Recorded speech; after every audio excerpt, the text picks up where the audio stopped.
नमस्ते दोस्तों, चैनल में आपका स्वागत है।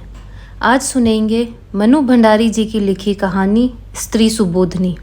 तो चलिए बिना देर किए शुरू करते हैं इस बहुत ही बेहतरीन कहानी को। प्यारी बहनों, ना तो मैं कोई विचारक हूँ, न प्रचारक, न लेखक, न शिक्षक। मैं तो एक बड़ी मामूली सी नौकरी पेशा घरेलू औरत हूँ जो अपनी उम्र के 42 साल पार कर चुकी है। लेकिन उस उम्र तक आते आते जिन स्थितियों से मैं गुजरी हूँ, जैसा अहम अनुभव मैंने पाया, चाहती हूँ बिना किसी लाग लपेट के उसे आपके सामने रखूँ और आपको बहुत सारे खतरों से आगाह कर दूँ। अब सीधी बात सुनिए, सीधी और सच्ची। मेरा अपने बॉस से प्रेम हो गया। वाह, आपके चेहरों पर तो चमक आ गई। आप भी क्या करें, प्रेम कमबख्त है ही ऐसी चीज़, चाहे कितनी ही पुरानी और घिसी पीटी क्यों ना हो जाए, एक बार तो दिल फड़क ही उठता है, चेहरे चमचमाने लगते हैं। खैर, तो ये कोई अनहोनी बात नहीं थी। डॉक्टरों का नर्सों से, प्रोफेसरों का अपनी छात्राओं से, अफसरों का अपनी स्टेनो सेक्रेटरी से प्रेम हो जाने का हमारे यहाँ आम रिवाज है। यह बात बिल्कुल अलग है कि उनकी ओर से इसमें प्रेम कम और शगल ज़्यादा रहता है। शिंदे नए नए तबादला होकर हमारे विभाग में आए थे, बेहद खुश मिजाज और खूबसूरत, आँखों में ऐसी गहराई कि जिसे देख लें वह गोते लगाते ही रह जाए। बड़े शायराना अंदाज के थे और जल्दी ही मालूम पड़ गया कि वे कविताएं भी लिखते हैं। पत्र पत्रिकाओं में वे धड़ाधड़ छपती भी रहती हैं और इस क्षेत्र में उनका अच्छा खासा नाम है। आयकर विभाग की अफसरी और कविताएं, है ना कुछ बेमेल सी बात, पर यह उनके जीवन की हकीकत थी। मैं स्थितियों और उम्र के उस दौर से गुजर रही थी जब लड़कियों में प्रेम के लिए विशेष प्रकार का लप-लप भाव रहता है। बूढ़ी माँ 3 छोटे भाई बहनों को लेकर गांव में रहती थी और मैं इस महानगरी में कामकाजी महिलाओं के एक हॉस्टल में। न घर का कोई अंकुश था और न इस बात की संभावना कि कहीं मेरा ठौर ठिकाना लगा देंगे। आखिर मैंने अपनी नाक और आँखों को कुछ अधिक सजग और तेज कर लिया। बस ऐसा करते ही मुझे हर नौजवान की नज़रों में अपने लिए विशेष संकेत दिखने लगे और उनकी बातों में विशेष अर्थ और आमंत्रण की गंध आने लगी। तभी भिड़ गया शिंदे। उसके तो संकेत भी बहुत साफ थे, निमंत्रण भी बहुत खुला। लगा किस्मत ने 56 पकवानों से भरी थाली मुझ भुक्कड़ के आगे परोस कर रख दी है। तो मैंने न उसका आगा पीछा जानने की कोशिश की और न अपना आगा पीछा सोचने की। बस आंखें मूंदी और प्रेम की डगर पर चल पड़ी। हर प्रेम की शुरुआत करीब करीब एक सी ही होती है। प्रेमियों को वे सारी बातें चाहे जितनी रोमांचकारी और गुदगुदाने वाली लगे, देखने सुनने वालों को बड़ी उबाऊ और सपाट लगने लगती हैं। शामें हमारी किसी रेस्टोरेंट के नीम अंधेरे कोने में बीतती तो कभी बाग के झुरमुट के बीच, कभी हम आपस में उंगलियां उलझाए रहते तो कभी वह मेरी लटों से खिलवाड़ करता। एक बार उसने कविता में मेरे बालों की उपमा बदल सी दी। बस फिर क्या था, मैं जब तब गोदी में रखे उसके सिर पर झुककर बदली छितरा देती और वह उचक कर, यह क्या, आपकी आंखों में तो अविश्वास उभर आया। मैं समझ गई, एक सीनियर अधिकारी और ऐसी छिछोरी फिल्मी हरकतें। पर सच मानिए, अब भी मैं दावे के साथ कह सकती हूँ कि यहाँ के हर पुरुष के भीतर एक ऐसा ही फिल्मी हीरो आसन मारे बैठा रहता है और जब तक वह पूरी तरह तृप्त न हो जाए मरता नहीं।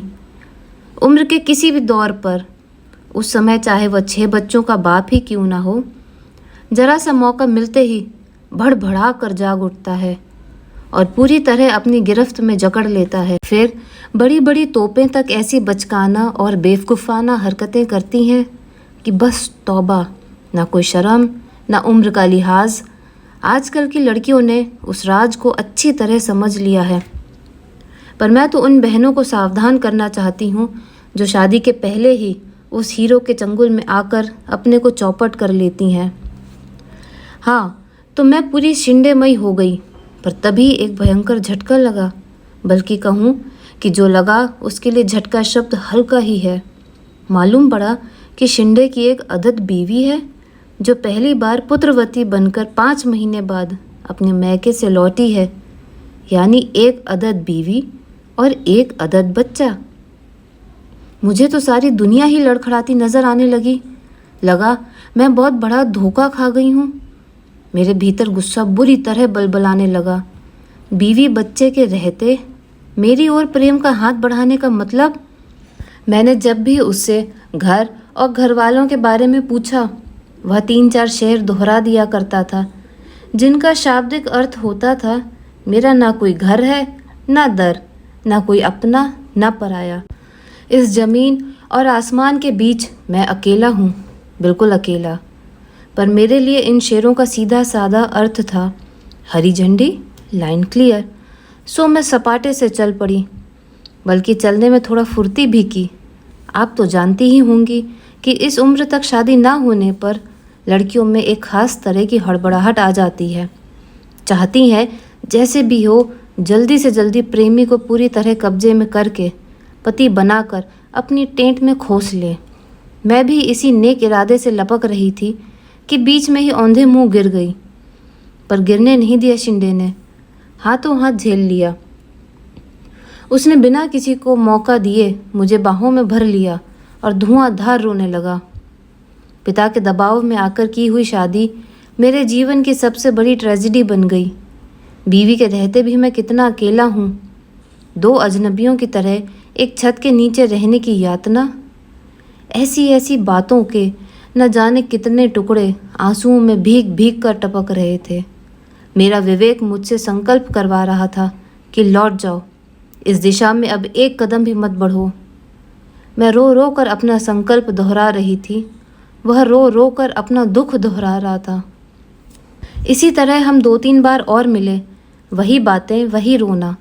मैंने सोचा था कि आंसुओं के साथ मैं अपना सारा प्रेम और गम भी बहा दूंगी और हमेशा के लिए अलविदा कहकर लौट आऊंगी।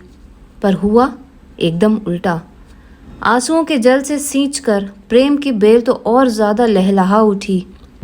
अब देखिए ना, मीरा का पद आंसुओं जल सींच सींच बचपन से पढ़ा था। पर हम सबकी ट्रेजेडी यही है कि स्कूली शिक्षा जीवन में गुनते नहीं। शिक्षा एक तरफ, जीवन एक तरफ, और इसीलिए ठोकर खाते हैं। यही हुआ। उसका दुखी और दयनीय चेहरा देखकर मेरे मन में प्रेम का ज्वार उमड़ने लगा। उसके आंसुओं ने प्रेम को इतना गीला और रपटीला बना दिया कि वापस मुड़ने को तैयार मेरा पैर अपने आप को स्वाहा करने के लिए आगे बढ़ गया। शिंदे इस मैदान का पक्का खिलाड़ी था। मेरे असमंजस और दुविधा को वह चट भांप गया। केवल भांप ही नहीं गया, वरन उसने यह भी महसूस कर लिया कि बीवी की उपस्थिति से हमारे प्रेम में आपातकालीन स्थिति पैदा हो गई है। अब यदि इसे बचाकर रखना है तो प्रेम करने के तरीके में एक क्रांतिकारी परिवर्तन लाना होगा। बिना उसके मामला चलने वाला नज़र नहीं आ रहा। रेस्टोरेंट और बाग बगीचों के बीच तो यह परिवर्तन आ नहीं सकता था। इसीलिए बड़ी शिद्दत के साथ एक कमरे की तलब महसूस होने लगी। 3-4 कमरा मुलाकातों में ही मैंने समझ लिया कि इन मुलाकातों के कारण उसके भीतर किसी तरह का अपराध बोध या कुछ गलत करने का भाव लेश मात्र भी नहीं है। वह काफ़ी तृप्त और छका हुआ लगता था। मुझे समझते देर नहीं लगी कि शरीर के स्तर पर भी मैंने अपने को उसके लिए अनिवार्य बना लिया है। मुझे पक्का विश्वास हो गया कि मेरा यह समर्पण तुरुप के इक्के की तरह कारगर सिद्ध होगा और बाजी मेरे हाथ। निश्चय ही इन मुलाकातों ने मेरे प्रेम को बड़ी मजबूत बैसाखियाँ थमा दीं और मेरे लड़खड़ाते कदम फिर जम गए। वह मेरे साथ भविष्य की योजनाएं बनाता, पर उन्हें अमल में लाए तब तक के लिए एक मौन समझौता हम लोगों के बीच हो गया। अपना शरीर, अपनी भावनाएं उसने मेरे जिम्मे कर दी और घर, बच्चा, बूढ़ा बाप और सारी पारिवारिक खिचकिच बीवी के जिम्मे। इस विभाजन में मैं कुछ समय के लिए परम प्रसन्न। यूं भी इस उम्र में आदमी को सबसे ज़्यादा भरोसा अपने शरीर पर ही होता है। शरीर पा लिया, समझो दुनिया जहान हथिया लिया। ऊपर से मुझे वह कभी बातों से तो कभी कविताओं से समझाता रहता कि मन और शरीर की पवित्र भूमि पर ही असली प्रेम पनपता है। घर की चार दीवारी के बीच निरंतर होने वाली खिचखिच में तो वह मरता ही है। मैं समझती रहती और अपने को बहुत पुख्ता जमीन पर महसूस करती। वह बातें ही ऐसी करता कि संदेह की कोई गुंजाइश नहीं छोड़ता। मुझे पूरा विश्वास था कि एक दिन वह खूंटे से उखड़कर मेरी गिरफ्त में आ जाएगा। बीवी की याद और बात से ही शिंदे अपना चेहरा एकदम मायूस बना लेता और बिना कहे ही मेरे दिमाग में यह बिठाने की कोशिश करता कि बीवी बनते ही औरत बहुत उबाऊ और त्रासदायक बन जाती है, कि रिश्तों में बंधते ही प्रेम नीरस और बेजान हो जाता है, कि सच्चे प्रेमियों को तो हमेशा मुक्त ही रहना चाहिए। बीवी बनने की ललक जब तब मेरे भीतर जोर मारती। सच बात यह है, मुझे तो घर भी चाहिए था, पति भी और बच्चे भी, पर उसे तो जैसे बीवी नाम से ही चिढ़ हो गई थी। कभी कभी तो वह अपनी बीवी के कर्कश स्वभाव और तुनक मिजाजी की बात करते करते रो पड़ता। तब मैं लपक कर उसे बाहों में भरती, अपने होठों से उसके आंसू पोंछती और उसे हौसला बंधाती कि जल्द ही हम कुछ ऐसा करेंगे कि वह इस दुख से मुक्त हो, कि मैं उसे एक सही सुखद जिंदगी दूं। यह आश्वासन उसके लिए कम, मेरे लिए ज़्यादा होता था। दिन सरकते जा रहे थे और अपने प्रेम करने के तरीके में क्रांतिकारी परिवर्तन लाने के बावजूद स्थिति जहाँ की तहाँ थी। यानी कि मैं अपने हॉस्टल के कमरे में बंद, शिंदे अपनी बीवी की मुट्ठी में। आज सोचती हूँ तो अपने पर ही सौ सौ धिक्कार के साथ आश्चर्य भी होता है कि कैसे मेरी बुद्धि पर ऐसा मोटा पर्दा पड़ गया कि यह भी नहीं सोच सकी कि उसकी बीवी भी आखिर मेरी तरह ही एक स्त्री है, अपने पति के छलावे और मक्कारी की शिकार। पर नहीं, यह तो तब समझ में आया जब उसकी मक्कारी ने मुझे भी तबाही के कगार पर ला पटका। तभी तो मैंने सोचा कि क्यों ना मैं जब तब वहाँ उपस्थित होकर उसके त्रास को इतना बढ़ा दूं कि वह खुद ही इस अपमानजनक स्थिति को नकार कर अलग हो जाए। रकीब को सामने देखकर अच्छों के हौसले पस्त हो जाते हैं। फिर अपमान और अपेक्षा की आग में झुलसी इस औरत का हौसला ही क्या होगा। और यही सोचकर आखिर मैं एक दिन शिंदे के घर जा धमकी। एक सुहागिन औरत की सारी नियामतों, यानी कि बूढ़े ससुर के वर्द हस्त की छत्र छाया और बच्चे के पोतरों के वंदनवार के बीच दूधों नहाई पूतों फली भाव से वह कुर्सी पर विराजमान थी। विकार तो मुझे देखकर शिंदे के चेहरे पर आया, जिसे उसने थोड़ी सी कोशिश करके अफसरी नकाब के नीचे ढक लिया। दफ्तरी भाषा में दफ्तरी बातें करके उसने मुझे चलता किया, पर बाहर निकलते समय हाथ दबाकर लाड़ में लिपटी हल्की सी फटकार के साथ शाम को कमरे पर आने का निमंत्रण भी दे दिया। मैं उसकी बीवी को त्रस्त करने गई थी, पर खुद ही त्रस्त होकर लौट आई। मुझे आश्चर्य हो रहा था कि यह औरत है या मांस का लोंदा। इसका आदमी 3 साल से एक दूसरी लड़की के साथ मस्ती मार रहा है और इसे ना कोई तकलीफ ना कष्ट। मैं इसकी जगह हूँ तो शायद एक दिन भी इस तरह की अपमानजनक स्थिति को बर्दाश्त ना करूँ। इसके शरीर पर चमड़ी लिपटी है या गेंडे की खाल। यह तो मुझे बहुत बाद में अपने अनुभव ने सिखाया कि अधिकतर शादीशुदा औरतें ऐसी होती हैं, जिन्हें अपने घर की दीवारों से बेशुमार लगाव होता है। इतना ज़्यादा कि धीरे धीरे उन दीवारों को ही अपने शरीर के चारों ओर लपेट लेती हैं। फिर मान अपमान के सारे हमले उनसे टकराकर बाहर ही ढेर हो जाते और वे उनसे बेअसर सती साध्वी सी भीतर सुरक्षित बैठी रहती हैं। शाम को शिंदे मुझ पर एकदम बरस पड़ा कि मैंने उसके घर आने की मूर्खता क्यों की। कितना चौकस रहना पड़ता है उसे हर समय, जिसे उसकी बीवी को इस प्रसंग की हवा भी न लग सके, वरना तो वह सूपनखा की तरह ऑफिस, परिवार और सारे शहर में हड़बोंग मचा कर रख देगी। मौका लगा तो मेरा झूंटा पकड़कर सड़क पर जूते लगवाएगी और बड़ी चालाकी से उसने मेरे मन में अपनी पत्नी के लिए, जिसे वह अक्सर कोतवाल कहता था, ढेर सारी नफरत और आक्रोश भर दिया। साथ ही जल्दबाजी करने की अपनी नादानी भरी मूर्खता पर मुझे बेहद शर्मिंदा भी किया। देखा आपने कि कैसे शातिराना अंदाज से पुरुष नफरत और गुस्से की सुई अपनी ओर से सरकार कर दोनों औरतों की ओर घुमा देता है। वे ही आपस में लड़ें, भिड़ें, कोसें, गरियाएं, और जो असली गुनहगार है अपने पर आँच आए बिना आराम से दोनों का सुख भोगता रहे। वह समझता है कि सहजीवन की मधुरतम पक्ष तो हम भोग ही रहे हैं। मैं क्यों बेकार में शादी ब्याह और घर में जकड़कर इस मधुर संबंध का गला घोटना चाहती हूँ। और इसी चक्कर में वह मधु उड़ेलती हुई 3-4 फड़फड़ाती हुई कविताएं मेरे नाम ठोंक देता है। मेरे कंधों पर स्त्री पुरुष के संबंधों को एक नई दिशा देने का दायित्व है। अगली पीढ़ी अधिक स्वस्थ, अधिक मुक्त जिंदगी जी सके, उसके लिए हमें पहल करनी होगी, एक उदाहरण रखना होगा, चाहे उसके लिए हमें खेद ही क्यों न बनना पड़े। शिंदे तो ये बातें झाड़कर मज़े से अपनी बीवी का बगल गिर हो जाता और मैं असली अर्थों में खाद बनी अपने कमरे में सड़ती रहती। तभी शिंदे का तबादला हो गया। मैं एक बार फिर डगमगा गई। मुझे लगा कि बस अब ये मेरी ज़िंदगी से निकला, पर उस समय तो बस शिंदे में ही प्राण बसते थे। लगता था उसके बिना जी नहीं सकूंगी। गलत सही की समझ ही कहाँ रह गई थी। मैं उसे पाना चाहती थी और वो मुझे खोना नहीं चाहता था। उसके साथ होटल में गुजारे वे दिन मैं तो भूल ही गई थी कि हम दोनों के बीच कोई तीसरा भी है। तबीयत एकदम लहलहा उठी। एक बार उसने बाकायदा योजना बनाई कि पत्नी को अब यहाँ न बुलाकर उसके पिता के घर भेज देगा और धीरे धीरे उसे कानूनी कार्रवाई करने के लिए राज़ी कर लेगा। यदि नहीं हुई तो मजबूर करेगा। बातों का तो वह बादशाह था। पत्र लिखने में भी उसे कमाल हासिल था। शरीर में जो दूरी आ गई थी उसे वह पत्रों की भाषा से पाटता रहता। पत्रों में मुझे वह दिव्य प्रेम का दर्शन समझाता। मेरे जन्मदिन पर उसने इसी दिव्य प्रेम में डुबोकर एक खूबसूरत सा तोहफा मेरे लिए भेजा।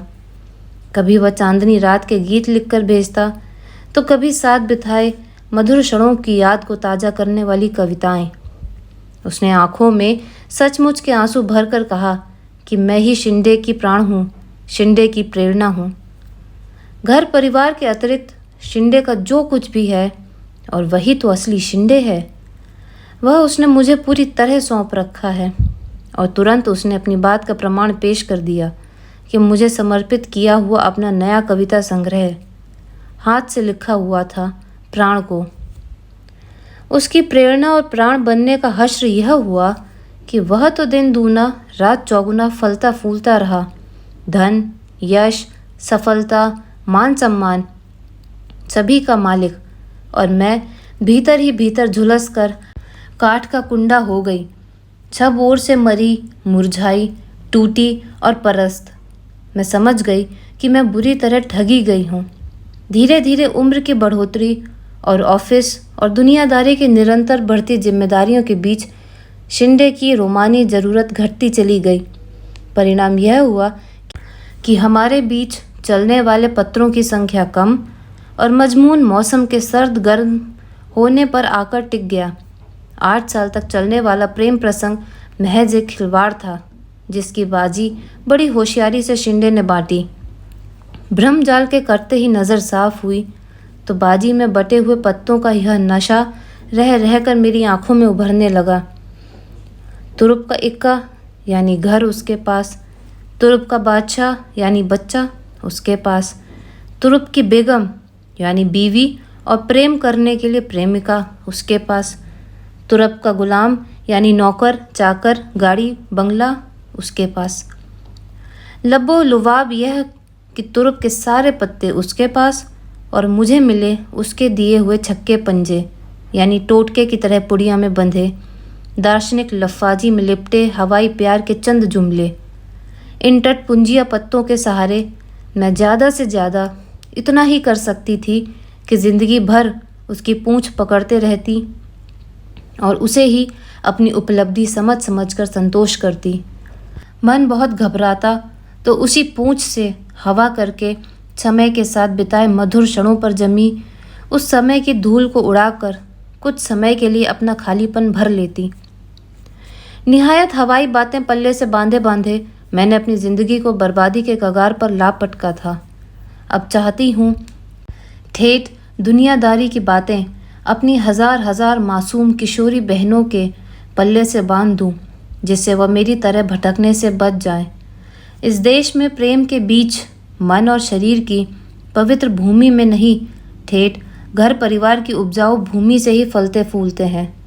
भूल कर ही शादीशुदा आदमी के प्रेम में मत पड़िए। दिव्य और महान प्रेम की खातिर बीवी बच्चों को दांव पर लगाने वाले प्रेम वीरों की यहाँ पैदावार ही नहीं होती। दो नावों पर पैर रखकर चलने वाले शूरवीर जरूर सरेआम मिल जाएंगे। हाँ, शादीशुदा औरतें चाहें तो भले ही शादीशुदा आदमी से प्रेम कर लें। जब तक चाह प्रेम किया, मन भर गया तो लौट कर अपने खूंटे पर। ना कोई डर, ना घोटाला, जब प्रेम में लगा हो शादी का ताला। तो दोस्तों, ये था अंत मन्नू भंडारी जी की लिखी कहानी स्त्री सुबोधनी का। मैं उम्मीद करती हूँ आपको कहानी पसंद आई हो। कल फिर मिलेंगे एक और नई कहानी के साथ।